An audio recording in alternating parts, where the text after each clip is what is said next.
Hi, everybody. Welcome back to season 2 of The Rising. We're going to be focusing on processing grief and navigating challenging times that come up in your life for the next few episodes. So, hope you take something from these. Thank you. I'm so glad that we're doing this because when you just meet someone, you're like, wow, you didn't process that.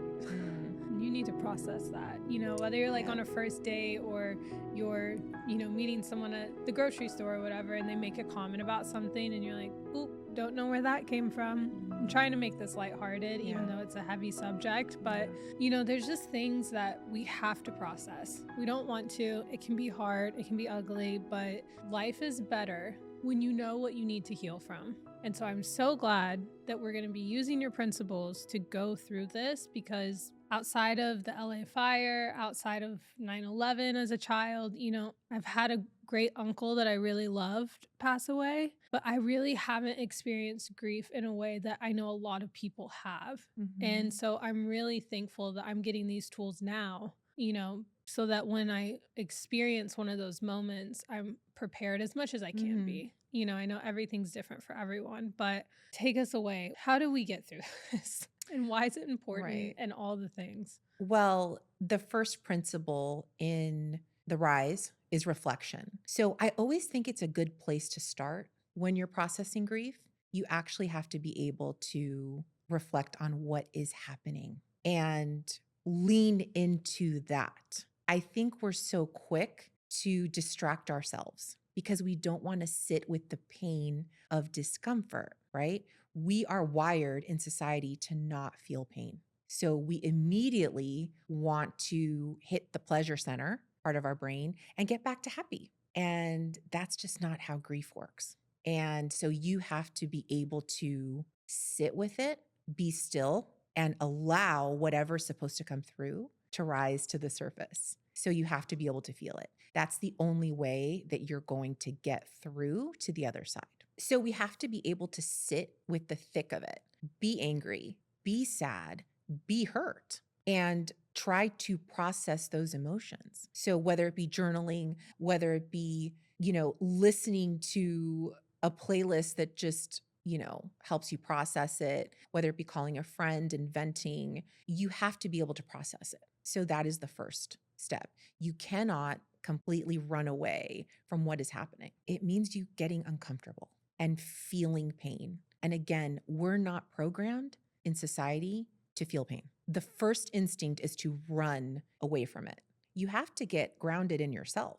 I mean, I think the thing is we don't want to sit with ourselves. We're scared. So I think first and foremost is acknowledging the fact that I feel really upset about what's happening right now. And I just need to sit with that emotion And do within you mean myself. like literally sit with it? Literally sit with it or lay in bed with it in your pajamas with your favorite ice cream, with your favorite, go to thing that'll make you feel a little bit better. But the thing is, you have to be able to lean into pain and really sit with it and be uncomfortable. It's not going to feel nice. So you have to be able to process some of these emotions on your own. And yes, when you are ready, or if you feel inclined, call the person that you know will provide a steady source of comfort. And this is where I tell people you want to be careful. Don't contact people that you know will make it worse That's so important. That is so important. because they will continue to feed your victim story and encourage you on that journey. And those are not the people that you want to talk to. I don't know who that was for, but that was good. You want to talk to people who are grounded and steady. So have those in your phone. Identify, like, if you have one person, that is wonderful. If you can have up to 3, that's even better. But we know who we can turn to in times of crisis. We know those people that are grounded and steady and aren't going to send us spiraling downward And and making things worse. you can even say when you are not wanting feedback, but you just need to process, you can even call your friend and say, I just need to process this right now. Feel free to give feedback if it's positive, but I really just need your ear. Can you listen to me for a little bit and preface that? Like, I'm not necessarily coming to you for advice. I'm coming to you because I need to get this out of me. And as I verbally process it, I think I Mhm. could understand it more. I love that because in reflection, you need to release. So, what you're doing is you're releasing all these intense emotions. But oftentimes, we don't know how to ask people, hey, I just need you to hold space for me.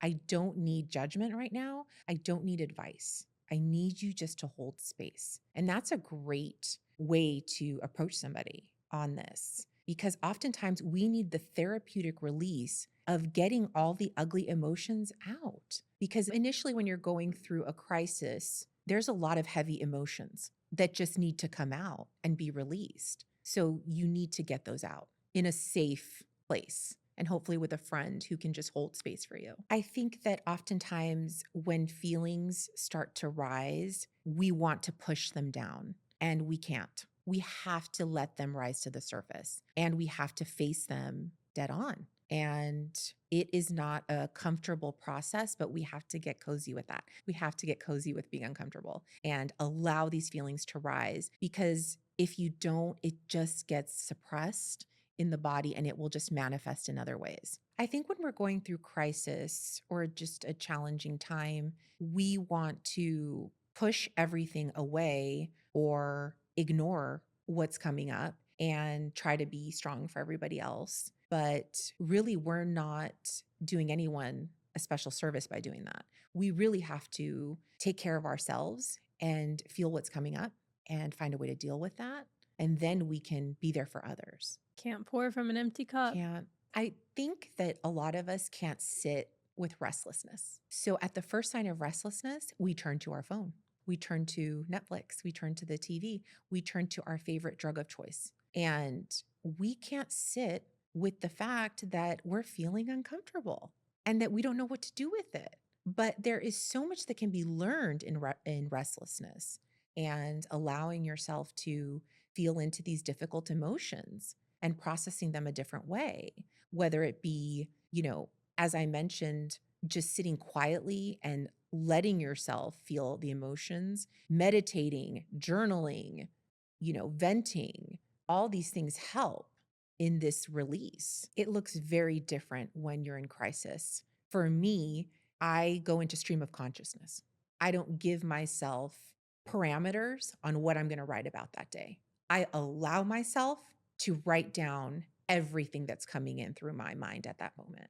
And it's ugly. It doesn't make any sense. It's jumbled. It's chaotic. It's messy, but I have to get it out and I have to get it pen to paper. That's me. Now, other people can do it in their notes app. Other people can do it through voice dictation, but you need to get it out. Whatever it is, you have to be able to get it out. But I have found that really in times of crisis, you need to be able to write down all that you're feeling, the good, the bad, the ugly, whatever it may be. So really think of reflection as you facing things head on and not refraining from the restlessness that's coming up for you because our instinctive survival emotions kick in and we don't want to face pain. So in reflection, what you're doing is you're saying, yes, I will lean into pain and I will be able to process this the best way that I can at this moment. So after reflection in the R.I.S.E principles is intention.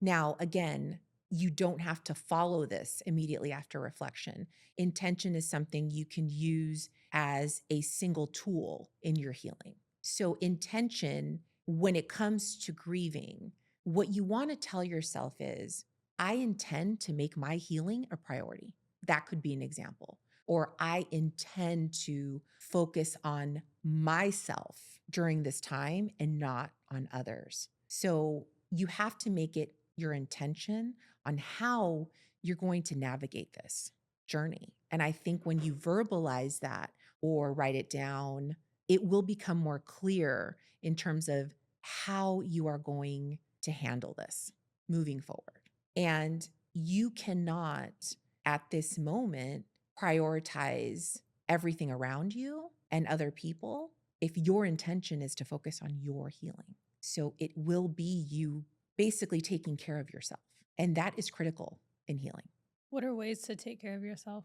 Every day, you have to basically honor whatever comes up because grief doesn't follow a smooth process.